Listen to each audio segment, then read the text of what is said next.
আসসালামু আলাইকুম ভিউয়ার্স। মাসের শুরুর শেষের দিকে আমি গিয়ে ফ্রিজ পরিষ্কার করি। আজকে মাসের অর্ধেকে ফ্রিজ পরিষ্কার করতে গিয়ে দেখি স্বপ্নের কম্বো প্যাকেজ 2টা রয়ে গেছে। তো এই 2টা কম্বো প্যাকেজ আমি ভিজিয়ে দিলাম রান্না করার জন্য।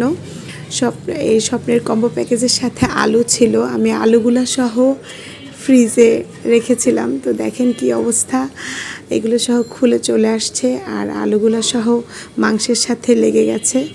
স্বপ্নে যেই কম্বো প্যাকেজ কিনেছিলাম এগুলোতে আসলে মোটামুটি কী পরিমাণ মাংস হয় সেটা আমি আপনাদেরকে দেখাই। তো এটাতে মোটামুটি কিন্তু হাফ কেজিরও বেশি মাংস হয়ে যায়, হাফ কেজির মতোই। ভালোই পিসগুলা একদম যে স্টেরতে করে দিয়েছিল ফোলাটা সহ একদম ভেঙে চলে আসছে। আর আলুগুলো সহ যেহেতু রেখেছিলাম ফ্রিজে, আলুগুলো সহই ভিজাতে দিয়ে দিছিলাম। তো এই মাংসটা ভিজতে ভিজতে আমি বাইরের আমাদের প্রাত্যহিক জীবনে যে বাইরে যাওয়া আসা, বাইরের কাজকর্ম, স্কুল বাচ্চাদের, আমার কাজকর্ম সব মিলে আমি এই ভিডিওতে ব্লগে আমি কোথায় যাই, কিভাবে যাই সব কিছু দেখাবো। তো দেখেন মাংসগুলো কাটার পরে, পানি ছাড়ানোর পরে মোটামুটি দেখেন আমার 1 বল মাংস হয়েছে, বড় বলের 1 বল। দুই প্যাকেট মিলে কিন্তু এরকম এতটুকু হয়েছে। মাশাআল্লাহ, মাংস কিন্তু বেশি দেয়। আর আলুগুলোর অবস্থা দেখেন, আলুগুলো যেহেতু আমি ডিপ ফ্রিজে যেদিন বাজার করে এনেছিলাম স্বপ্ন থেকে, ডিপ ফ্রিজে রেখে দিয়েছিলাম। আলুগুলো কেমন নরম হয়ে গেছে। আর ওরা 200 গ্রাম আলু মাপার জন্য দেখেন একটা অর্ধেক টাইপের আলু দিয়ে দিছে পরিমাণ, ওজনটা মেলানোর জন্য। তো সেই আলু দিয়ে কি আর হয়, আমি বাজার থেকে আলু নিয়ে আসি, প্রতি 3 কেজি 4 কেজি করে একসাথে নিয়ে আসি। আমার আলুগুলোও দিয়েছিলাম।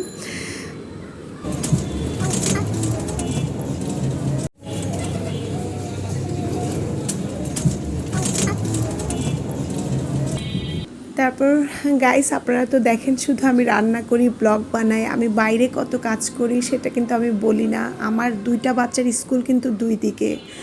তারপরে আমাকে অনেক দূরান্ত কিন্তু জার্নি করতে হয়। শুধু যে আমাকে অটোতে চেপে বসলেই হয় তা না, শুধু যে রিক্সায় চললে তা হয় না, আমাকে ডেলি 2-3 বার করে গাড়ি চেঞ্জ করতে হয়।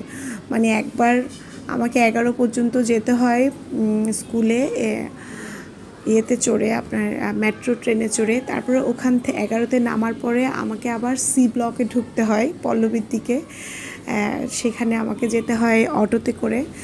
আবার আসার সময় অটোতে করে এসেই আবার মেট্রোর জন্য অপেক্ষা করি দুপুর টাইমে। ওই টাইমটাই সবার স্কুল আসলে ছুটি হয়, ওই টাইমটা একটু ভিড় থাকে। তারপরে দুপুর টাইমে আবার ফিরে আসি কাজীপাড়া। তো দেখেন এটা হলো আমাদের কাজীপাড়া। আমি বাচ্চার স্কুলের ব্যাগে, বাচ্চার জন্য এক্সট্রা কাপড় স্কুল ব্যাগে সবসময় নিয়ে যাই। ওর আইডি কার্ড, ওর যাবতীয় সব কিছু, ওর স্কুলের দরকারি জিনিসপত্র সব ব্যাগেই থাকে। তো লিফট থেকে নেমে, মেট্রো ট্রেন থেকে নেমে আমরা কি দেখলাম দেখেন, আমরা দেখলাম কাজীপাড়া মেট্রো ট্রেন স্টেশনের নিচে একদম আগে যে টিসিবির পণ্য দিত, এগুলো টিসিবির পণ্য না, এগুলোতে লেখা ছিল খাদ্য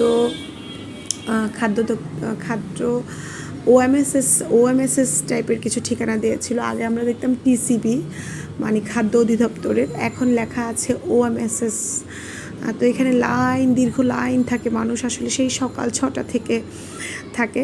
তো আজকে আমি যেই গরুর মাংসের কম্বো প্যাকেজের যেই রেসিপিটা দেখাবো, আসলে দর্শক ফুল রেসিপিটাই দেখাবো। দিনাজপুরের বিখ্যাত আলুর ঘাটি করব। দেখেন স্বপ্নের আলুটা লাল হয়ে গেছে ডিপে রাখার পরে।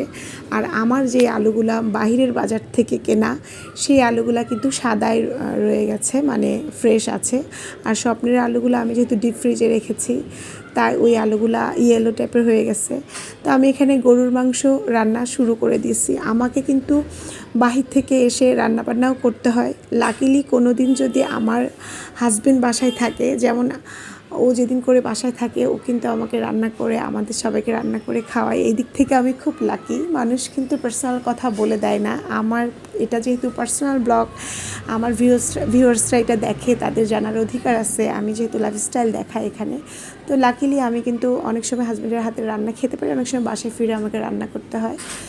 তো আমি দেখেন গরুর মাংসটা রান্না করে ফেলতেছি। পেঁয়াজ কুচি, রসুন আদা রসুন মশলা, মরিচের গুঁড়া, হলুদের গুঁড়া, ধনিয়া গুঁড়া সবই মিশিয়ে দিয়ে মাংসটাকে কষিয়ে নিচ্ছি।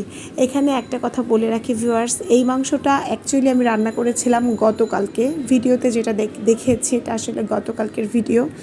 কারণ গতকালকে আমরা 3 জন বাসায় ছিলাম, আমি, আমার মেয়ে, আমার ছেলে, আমরা 3 জন বাসায় ছিলাম। তো আমাদের 3 জনের জন্য চট করে বাহির থেকে এসে একটু মাংস আলু দিয়ে রান্না করে ফেলে, আরও কিছু সাথে নিয়ে রান্না। আমার হাজব্যান্ড যেহেতু বাসায় খায়নি গতকালকে দুপুরে, আজকের ভিডিও দেখায়নি, কারণ আজকে আসলে অ্যাকচুয়ালি আমি সত্য কথাই বলি, আমার ব্লগে যেটা সত্য সেটাই বলি। আজকে রান্না করেছিল আমার হাজব্যান্ড, আজকেও আমাকে যেহেতু বের হতে হয়েছিল বাসা থেকে, বাসায় ফিরে দেখি সে আমাদের জন্য লাউ দিয়ে, মসুরের ডাল, মুগের ডাল দিয়ে রান্না করেছিল, লাল শাক ভাজি করেছিল, তারপর বেগুন ভাজা করেছিল। ওর রান্নাগুলা আমি শ্যুট করতে পারিনি, যেহেতু আমি বাসায় ছিলাম, আমি ওগুলো ভিডিও করতে পারিনি।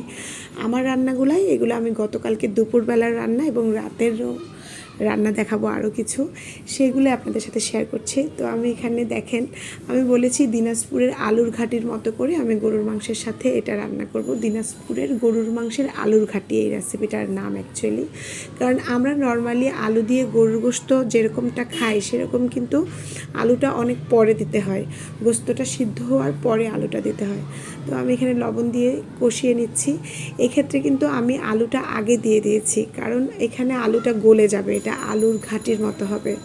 দিনাজপুরে যারা দিনাজপুরের রেসিপি খেয়েছেন তারা জানেন দিনাজপুরের আলুর ঘাটিটা কিন্তু এরকম হয়। গরুর মাংসের সাথে এটা খেতে এত মজা লাগে, খুবই ইয়ামি লাগে, যারা খেয়েছেন তারা জানেন। তো গতকালকে বাসায় ফেরার পরে আমি ভাত উঠিয়ে দিয়েছিলাম। গতকালকের কথা এই কারণেই বলছি, আজকে কিন্তু আমার হাজব্যান্ড রান্না করে খাইয়েছে। আজকে আমরা বাইরে থেকে ফিরে বাসায় ফিরে আমার হাজব্যান্ড রান্না করে খাইয়েছিল। তা এটা গতকালকের গরুর মাংসের রেসিপিটা। তো গরুর মাংস হতে হতে আমি এক সাইডে একই ফাঁকে সালাদটা করে নিচ্ছিলাম। সালাদটাও ছিল স্বপ্নের কম্বো প্যাক। দেখেন ওরা কি তাজা টমেটো, গাজর, লেবু, কাঁচামরিচ, পেঁয়াজ, এগুলো সালাদের আইটেম কিন্তু দিয়েছিল আমাদেরকে। তো দেখেন এইখানে দিনাজপুরের আলুর ঘাটি কিন্তু রেডি, আর এইদিকে আমার সালাদও রেডি হয়ে গেছে। এই আলুর ঘাটিটা রেডি হওয়ার পরে এত মজা হয়, আমি এখানে জিরা ভেজে নিয়ে, জিরা এবং দারচিনি, এলাচ, গরম মশলা, ভাজা জিরার গুঁড়া, এইগুলো সুন্দর করে গার্নিশ করে দিব আলুর ঘাটিতে।